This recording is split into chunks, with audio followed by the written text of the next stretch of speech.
رحمت کون و مکان صلی اللہ علیہ وآلہ وسلم فرماتے ہیں وہ بندہ جو گناہ کر کر کے تھک گیا ہے، پھر ندامت ہوئی نہ میرا مالک بھی تو ہے نہ میرا خالق بھی تو ہے نہ جس کا میں بندہ اس کی طرف رجوع کروں، جب اس دل میں یہ ندامت ہوئی ہے، اس ندامت سے جب اپنی رب کی بارگاہ میں پکارنے کے لیے بیٹھا، صرف یا ربی کہا ہے، ادھر بندہ یا ربی اس نے پکارا ہے، کائنات کے رب نے فوراً اسے فرمایا ہے اَيَعْلَمُ أَنَّ لَهُ رَبًّا يُؤَاخِذُهُ، وہ کیا یہ جانتا ہے اس کا کوئی مالک ہے، وہ اس کا کوئی آقا ہے، وہ اس کا کوئی پالنے والا ہے، وہ اس کا کوئی خالق ہے۔ میرے نبی رحمت کون و مکان صلی اللہ علیہ وآلہ وسلم فرماتے ہیں جب وہ گناہگار بندہ اپنے رب کی بارگاہ میں یا ربی کہتا ہے، رب کریم اس کے ساری خطاؤں کو معاف کر دیتا ہے، اس لیے وہ معاف کیا ہے۔ ابھی اس نے اغفر بھی نہیں کہا ہے، ابھی استغفار بھی نہیں کیا ہے۔ جس رب کو اپنے بندوں کا وہ اپنی بارگاہ میں گناہ کر کے آنا اتنا پیارا لگتا ہے تو ذرا خود سوچو نا، اس رب کو یہ اپنے نبی کے غلام کتنے پیارے لگتے ہوں گے۔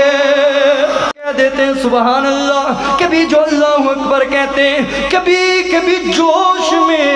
ہمارے زبان سے یا اللہ کی صدائیں نکلتی ہیں۔ امام رازی رحمت اللہ تعالیٰ علیہ وہ کون ہستی ہیں؟ آپ تفسیر کبیر کے اندر میرے رب کی یہ صفتیں الرحمن الرحیم کے تحت نقل فرماتے ہیں۔ آپ فرماتے ہیں قیامت کا دن ہوگا، اللہ کریم ایک بندے کو رب فرشتوں کو حکم دے گا، اوہ فلاں بندے کو میری طرف بلاؤ۔ فرشتے اس کے پاس جاتے ہیں، اسے جا کر رب کی بارگاہ میں یہ بانے کا پیغام سناتے ہیں۔ وہ بندہ عرض کرنے لگا ہے میرا نامہ اعمال میرے سامنے، میں رب کی بارگاہ میں کیا مقدمہ لڑوں گا، میں تو گناہگار تھا، میں نے دنیا میں خطائیں کر کر کے اس رب کی بارگاہ میں آیا ہوں۔ رب کریم کی بارگاہ میں جب وہ بندہ پیش ہوگا، رب کریم سے پوچھے گا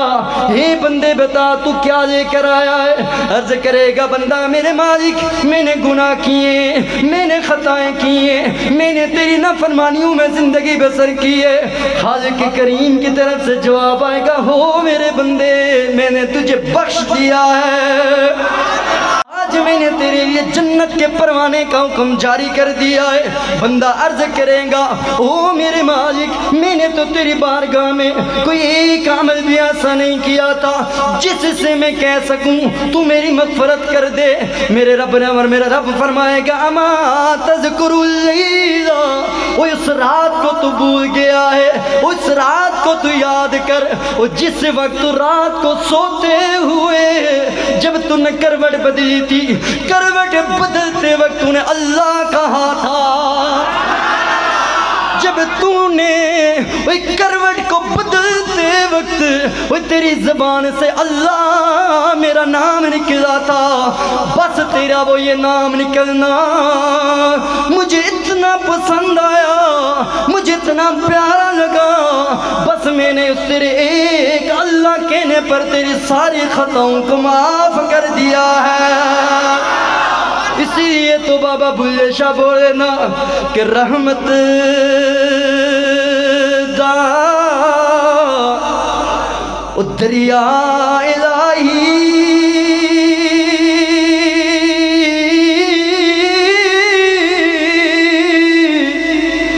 ہر دم وگدا تیرا،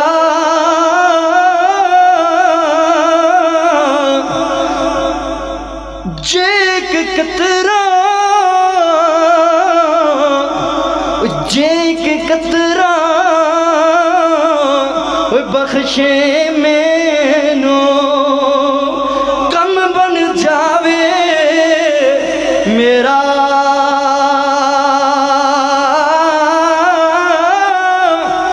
جے میں ویکھا اگلا بلے کچھ نہیں میرے پلے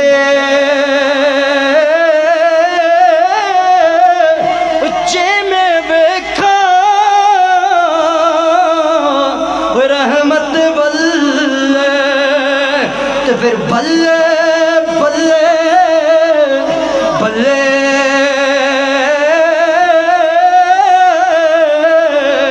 میرے آقا کریم علیہ السلام نے فرمایا لوگو بندہ جتنا بھی نیک اور عامل ہو جتنا بھی اس نے عبادت کر کے رب کی بارگاہ میں جائے گا نا جب تک رب کی رحمت اس کے ساتھ شامل نہ ہوگی رب اسے جنت نہیں عطا فرمائے گا۔ یہ ساری چیزیں اور ایک روایت نے اندر میرے آقا کریم علیہ السلام نے فرمایا کہ اللہ رب العزت نے فرمایا لوگوں اگر جس بندے کے گناہ اتنے کسی بندے کے گناہ ہو جائیں کہ اس بندے کے گناہ ساری روئے زمین کو بھر دیں ساری روئے زمین کو بھر دیں تو پھر میرا آقا کریم علیہ السلام نے فرمایا کہ حدیث قدسی ہے کہ رب کریم فرماتا ہے یا ابن آدم لو بالغت ذنوبک اگر تیرے گناہ پہنچ جائیں آنان السماء آسمان کے برابر پورے آسمان کو بھر جائیں ثم استغفرتنی پھر تو میری بارگاہ میں آ تو توبہ و استغفار کر میری بارگاہ میں آ کے مانگ میرے مصطفیٰ کریم علیہ السلام نے فرمایا رب تعالیٰ فرماتا ہے غفرت لک یہ پورے آسمان کو بھر دیں تیرے گناہ پھر میری بارگاہ میں آ استغفار کر غفرت لک میں معاف کر دوں گا ولا ابالی اوہ میں رب ہوں کائنات کا مالک ہوں مجھے کوئی پوچھنے والا نہیں ہے کہ تو نے بندے کو کیوں معاف فرمایا اور ایک بات میرے استاد کریم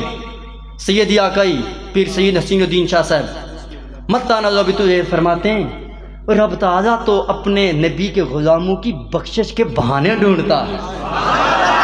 کہ ابھی میرے نبی کا غلام بس میری بارگاہ میں میرے در پہ آ کے مجھ سے مانگے تو صحیح میں اس کی مغفرت فرما